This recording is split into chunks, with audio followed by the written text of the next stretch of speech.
There's a silent epidemic going on. Millions of people walking through life armored, rehearsed, and emotionally exhausted, believing that feeling less somehow equals suffering less. But the truth, most aren't healing, they're hiding. And the deeper they bury their pain, the more control it quietly gains over their lives.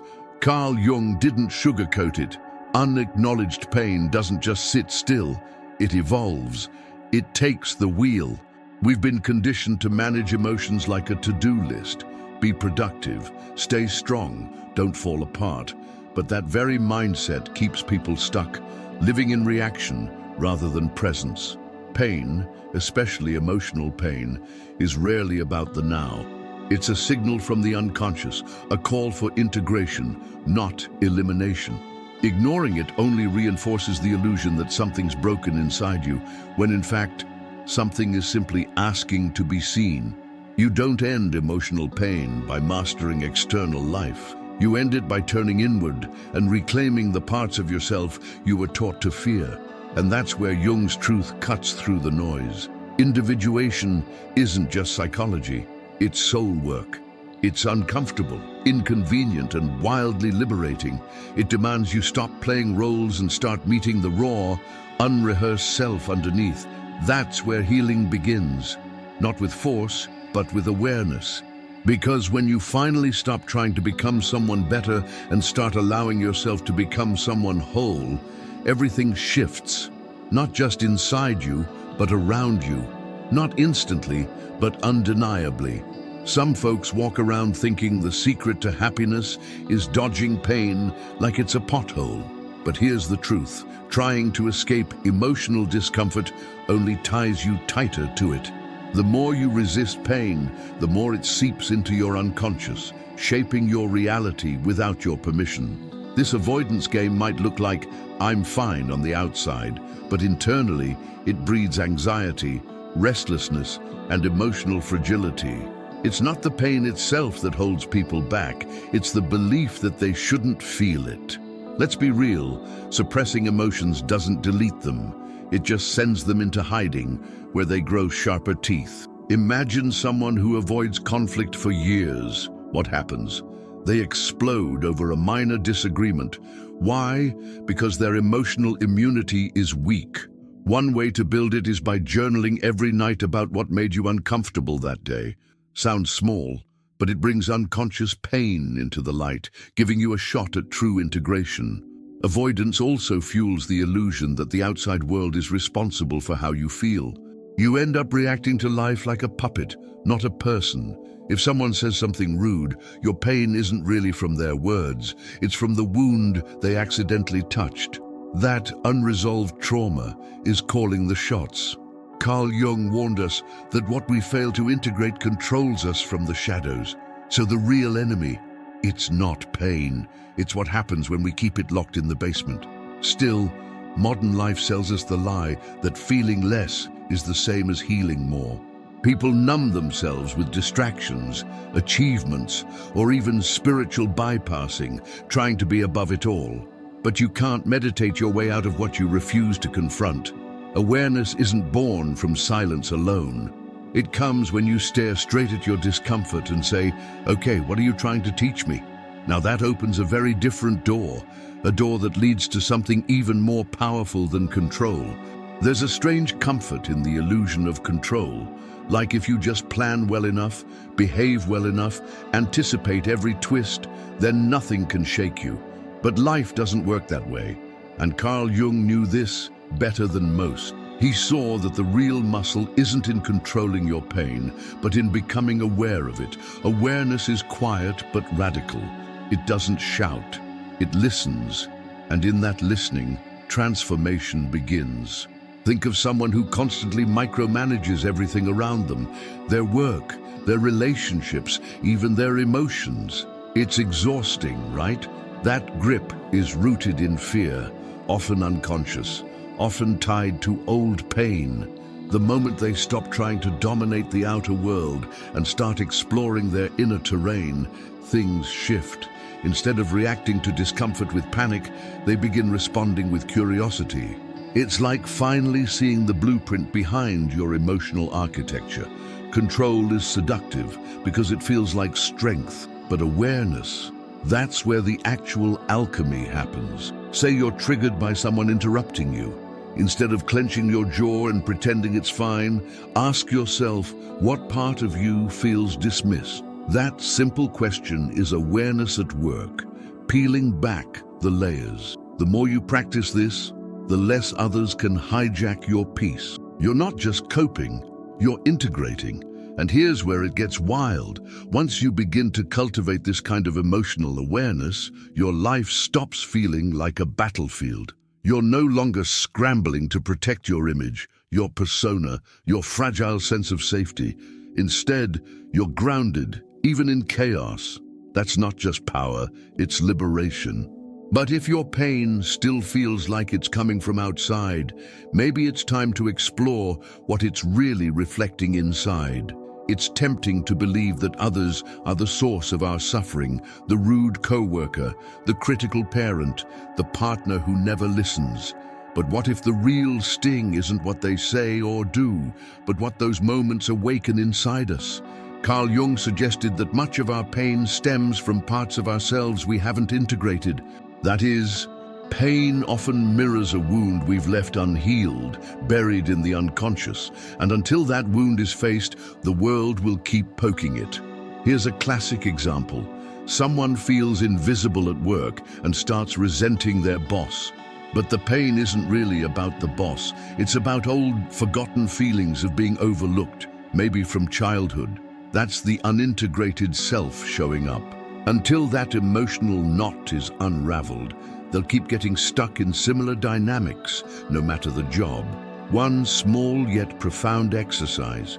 Write a letter, not to send, just to reveal, addressed to the part of yourself that felt ignored, and read it aloud.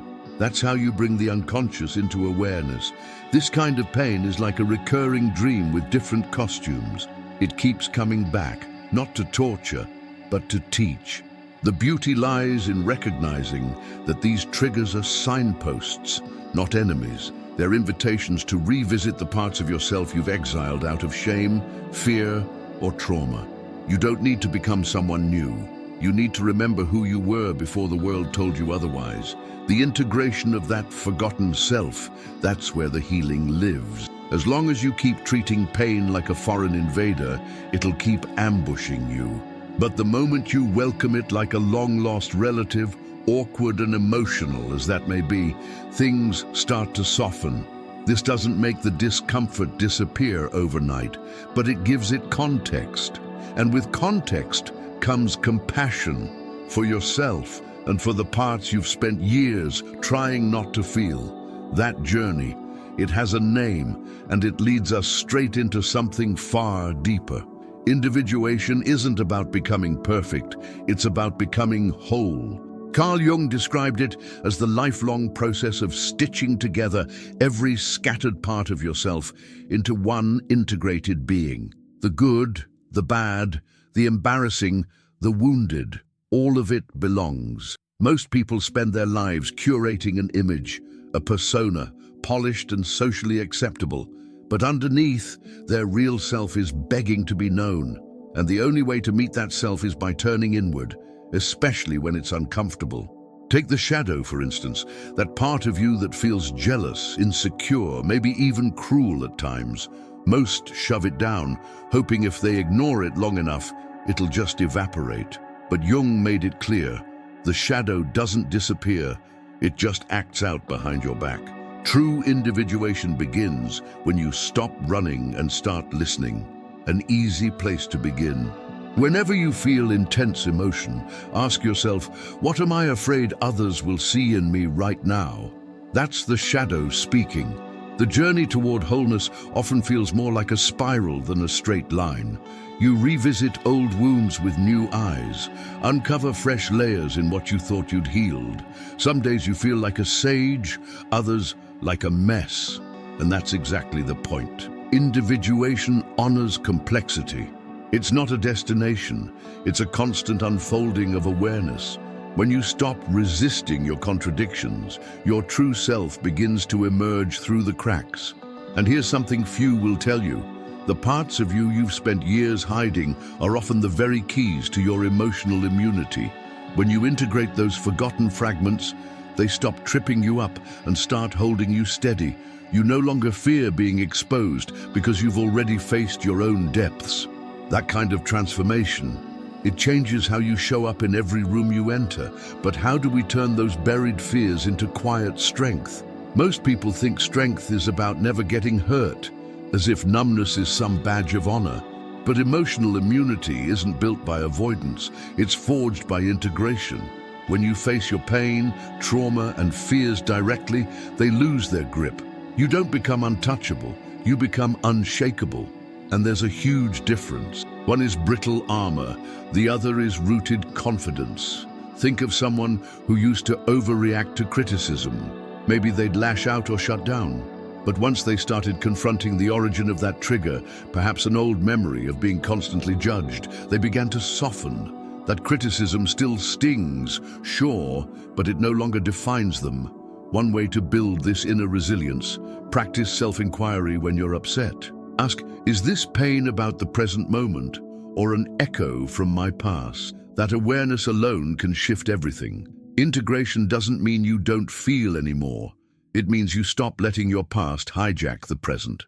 Carl Jung understood this well. He believed that once our unconscious wounds are brought into the light, they stop controlling us.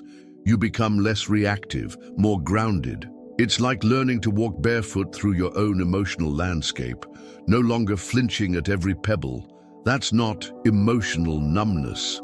That's maturity. And here's the beautiful irony. The very parts of you that once felt like weaknesses, your insecurities, your doubts, your old stories, become the bedrock of your strength. When someone throws shade your way, you no longer crumble, because you've already sat in the dark and made peace with it. You've done the work. And from that work grows a new kind of clarity, one that starts to speak even louder than fear. But before you can find that clarity, there's one message the soul keeps trying to send, and most people keep ignoring it. Pain has a peculiar way of knocking on your door quietly at first.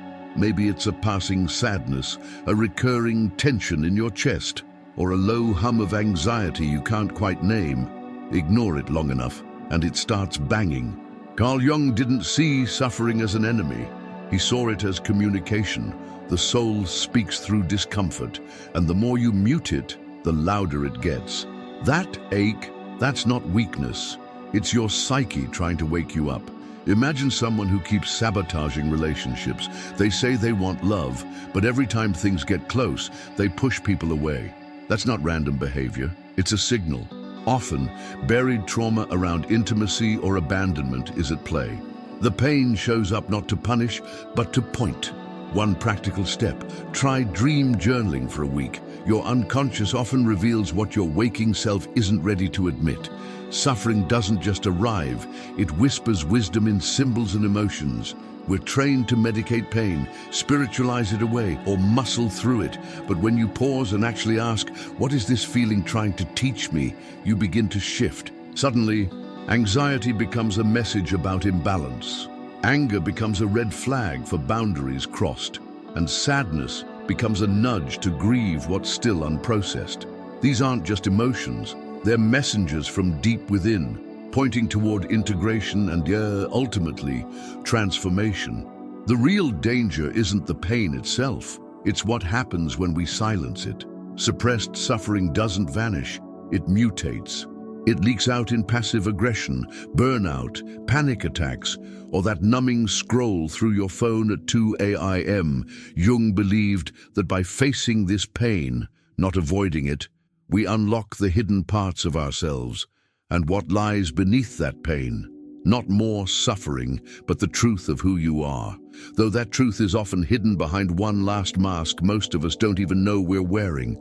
Let's be honest, most people are walking around wearing masks they didn't even choose. The persona, as Jung described it, is the social face we create to survive and be accepted. It's not fake, it's functional. But the danger lies in mistaking it for the whole self. The achiever, the pleaser, the rebel. These are roles we play, not identities we are, and clinging too tightly to them keeps us disconnected from our true essence. Picture someone who's always the strong one, the rock for everyone else. They've got it all together, at least from the outside. But under that sturdy persona is often a person craving to be held, to be seen without having to earn it. When that mask finally cracks, through burnout, heartbreak, or just plain exhaustion, it's not a breakdown, it's a breakthrough. A journal prompt worth trying. What role do I play that's exhausting me? Sit with whatever answer comes. It might surprise you. Unmasking isn't about tossing your persona aside and becoming some raw, unfiltered version of yourself. It's about choosing when to wear it consciously, instead of letting it run your life unconsciously. That's the difference between performance and presence. The goal is integration, bringing the persona in alignment with your authentic self, not living in fear of being seen without it. When you start showing up without needing to impress or protect, people feel it, and you feel free. The irony, most of what we're trying to protect with these masks isn't even the fragile parts. It's the powerful, vulnerable truth underneath. That part of you that's wild, wise, intuitive. It's often hidden because it doesn't fit the role. But when you stop confusing survival with identity, you open up space for something more real. And when that realness steps forward, it doesn't just change how you see the world, it changes how the world responds to you. Still, one final layer remains.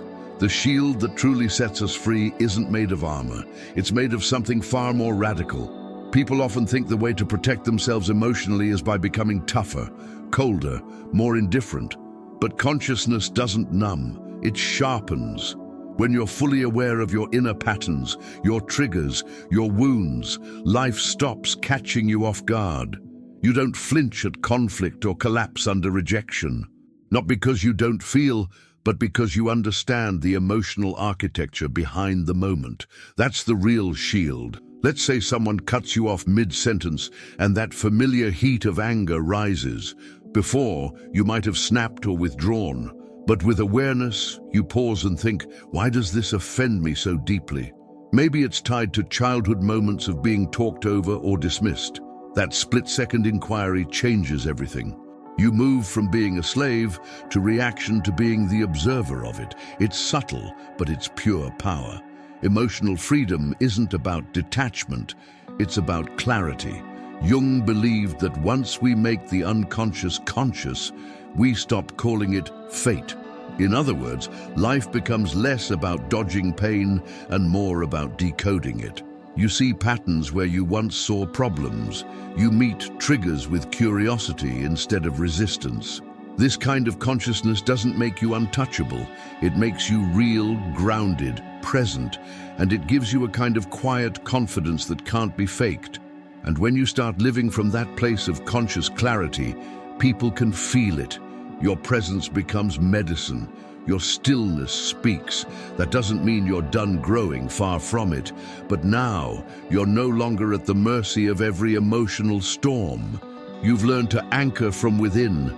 And that, perhaps more than anything else, marks the true beginning of the end of emotional pain. So now the question isn't whether emotional pain can end. It's whether you're ready to stop outsourcing your healing and start owning it. Are you willing to stop wearing the mask, to confront the trauma, to listen when your soul whispers through discomfort? Because the answers aren't outside. They've been inside you all along, buried under layers of avoidance, performance, and fear. This isn't about becoming untouchable. It's about becoming real. Are you ready to stop reacting and start responding from a place of clarity? Can you sit with your pain long enough to understand what it's teaching you, rather than trying to silence it? If the idea of integrating your shadows feels terrifying, good. That means you're on the right path. Now, what are you going to do with this insight? Will you keep scrolling, or will you start listening to yourself more deeply than ever before? If you're serious about breaking free from the cycle, then stick around. Subscribe to the channel, activate notifications, and keep exploring these truths. because this journey, your journey, is just beginning.